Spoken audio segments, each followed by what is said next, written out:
میں ایک گھر کے قریب سے گزر رہا تھا کہ اچانک مجھے گھر کے اندر سے ایک 10 سالہ بچے کے رونے کی آواز آئی۔ آواز میں اتنا درد تھا کہ مجھے مجبوراً گھر میں داخل ہو کر معلوم کرنا پڑا کہ یہ 10 سالہ بچہ کیوں رو رہا ہے۔ اندر داخل ہو کر میں نے دیکھا کہ ماں اپنے بیٹے کو آہستہ سے مارتی اور بچے کے ساتھ خود بھی رونے لگتی۔ میں نے آگے ہو کر پوچھا، بہن کیوں بچے کو مار رہی ہو جبکہ خود بھی روتی ہو؟ اس نے جواب دیا کہ بھائی، آپ کو تو معلوم ہے کہ اس کے والد اللہ کو پیارے ہو گئے ہیں اور ہم بہت غریب بھی ہیں۔ میں لوگوں کے گھروں میں مزدوری کرتی ہوں اور اس کی پڑھائی کا مشکل سے خرچ اٹھاتی ہوں۔ یہ کمبخت اسکول روزانہ دیر سے جاتا ہے اور روزانہ گھر دیر سے آتا ہے۔ جاتے ہوئے راستے میں کہیں کھیل کود میں لگ جاتا ہے اور پڑھائی کی طرف ذرا بھی توجہ نہیں دیتا، جس کی وجہ سے روزانہ اپنی اسکول کی وردی گندی کر لیتا ہے۔ میں نے بچے اور اس کی ماں کو تھوڑا سمجھایا اور چل دیا۔ ایک دن صبح صبح سبزی منڈی کچھ سبزی وغیرہ لینے گیا تو اچانک میری نظر اسی 10 سالہ بچے پر پڑی جو روزانہ گھر سے مار کھاتا تھا۔ کیا دیکھتا ہوں کہ وہ بچہ منڈی میں پھر رہا ہے اور جو دکاندار اپنی دکانوں کے لیے سبزی خرید کر اپنی بوریوں میں ڈالتے تو ان سے کوئی سبزی زمین پر گر جاتی اور وہ بچہ اسے فوراً اٹھا کر اپنی جھولی میں ڈال دیتا۔ میں یہ ماجرا دیکھ کر پریشانی میں مبتلا ہو رہا تھا کہ چکر کیا ہے۔ میں اس بچے کو چوری چوری فالو کرنے لگا۔ جب اس کی جھولی سبزی سے بھر گئی تو وہ سڑک کے کنارے بیٹھ کر اونچی اونچی آوازیں لگا کر اسے بیچنے لگا۔ منہ پر مٹی، گندی وردی اور آنکھوں میں نمی کے ساتھ ایسا دکاندار زندگی میں پہلی مرتبہ میں دیکھ رہا تھا۔ دیکھتے دیکھتے اچانک ایک آدمی اپنی دکان سے اٹھا جس کی دکان کے سامنے اس بچے نے ننھی سی دکان لگائی تھی۔ اس شخص نے آتے ہی ایک زوردار پاؤں مار کر اس ننھی سی دکان کو ایک ہی جھٹکے میں ساری سڑک پر پھیلا دیا اور بازو سے پکڑ کر اس بچے کو بھی اٹھا کر دھکا دے دیا۔ ننھا دکاندار آنکھوں میں آنسو لیے دوبارہ اپنی سبزی کو اکٹھا کرنے لگا اور تھوڑی دیر بعد اپنی سبزی کسی دوسری دکان کے سامنے ڈرتے ڈرتے لگا لی۔ بھلا ہوا اس شخص کا جس کی دکان کے سامنے اب اس نے اپنی ننھی دکان لگائی۔ اس شخص نے اس بچے کو کچھ نہیں کہا۔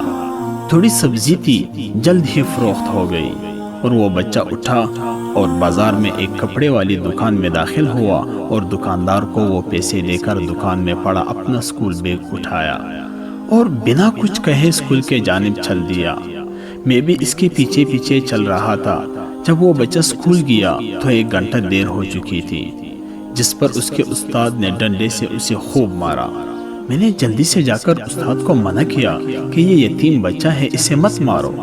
استاد فرمانے لگے کہ سر یہ روزانہ 1 گھنٹہ دیر سے آتا ہے، میں روزانہ اسے سزا دیتا ہوں کہ ڈر سے اسکول ٹائم پر آئے، اور کئی بار میں اس کے گھر میں پیغام دے چکا ہوں۔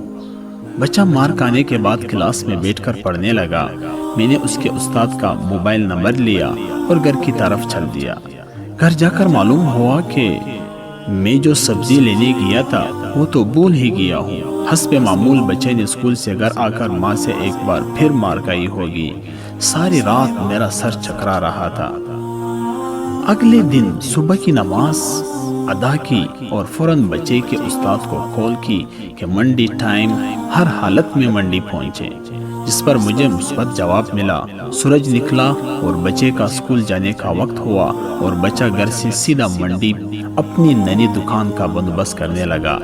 میں نے اس کے گھر جا کر اس کی والدہ کو کہا کہ بہن میرے ساتھ چلو، میں تمہیں بتاتا ہوں آپ کا بیٹا اسکول کیوں دیر سے جاتا ہے۔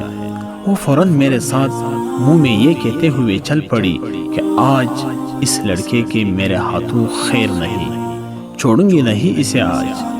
منڈی میں لڑکے کا استاد بھی آ چکا تھا۔ ہم تینوں نے منڈی کے 3 مختلف جگہوں پر پوزیشنیں سنبھال لی اور ننھی دکان والے کو چپ کر دیکھنے لگے۔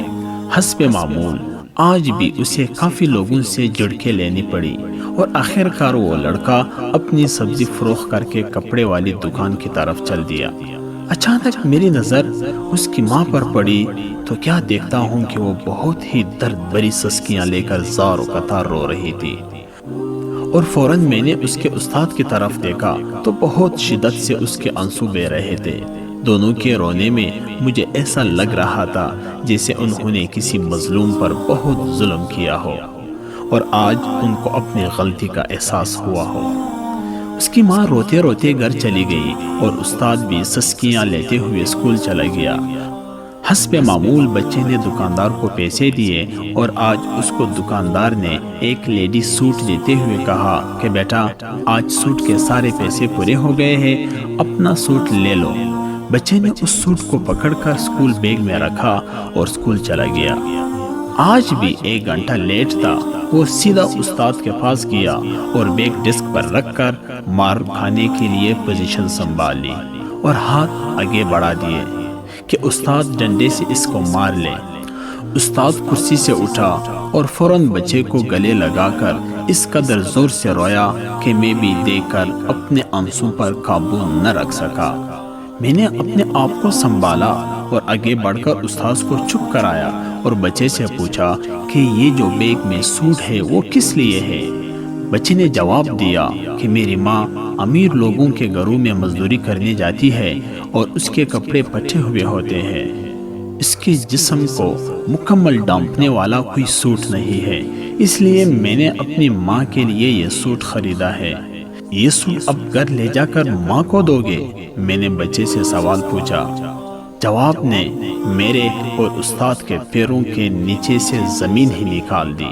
بچے نے جواب دیا، نہیں انکل جی، چھٹی کے بعد میں اسے درزی کو سلائی کے لیے دے دوں گا اور روزانہ تھوڑے تھوڑے پیسے جمع کر کے سلائی دوں گا۔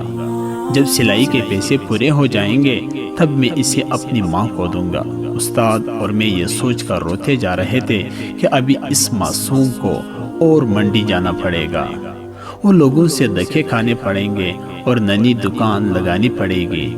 آخر کب تک غریبوں کے بچے ننھی دکانیں لگاتے رہیں گے؟ آخر کب تک ہم اپنے جیسے ہی انسانوں کو ان کے جائز حقوق کے بھی غاصب بنے رہیں گے اور ان کے حقوق کی تباہی لاتے رہیں گے؟ پتہ نہیں ہم کیسے مسلمان ہیں اور پتہ نہیں ہم مسلمان بھی ہیں یا نہیں، یہ فیصلہ تو آگے جا کے ہونا ہے۔